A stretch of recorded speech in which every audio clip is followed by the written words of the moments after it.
సహాయ స్థితిలో మరి ఆ తల్లి కోరుకుంటున్నా మిత్రులారా, కోరుకోదు కదా. ఏ తల్లి అయినా హింస కోరుకుంటుందా? ఏ తల్లి అయినా హింస కోరుకుంటుందా? కోరుకుంటే ఏమవుతుంది? తల్లి అనే పదానికి అర్థం ఉంటుందా? తల్లి అనే పదానికి అర్థం ఉంటుందా?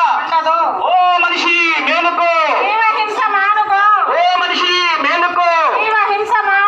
జీవ హింస ఆహారం కోసం, వ్యాపారాల కోసం ఏ జీవిని చంపే హక్కు ఎవరికీ లేదు. విందు వినోదాల పేరిట ఏ జీవిని చంపే హక్కు, విందు వినోదాల పేరిట ఏ మూగ జీవిని చంపే హక్కు, పుట్టిన రోజంటూ చనిపోయిన రోజంటూ మూగ జీవిని చంపే హక్కు, పుట్టిన రోజంటూ చచ్చిపోయిన రోజంటూ మూగ జీవిని చంపే హక్కు.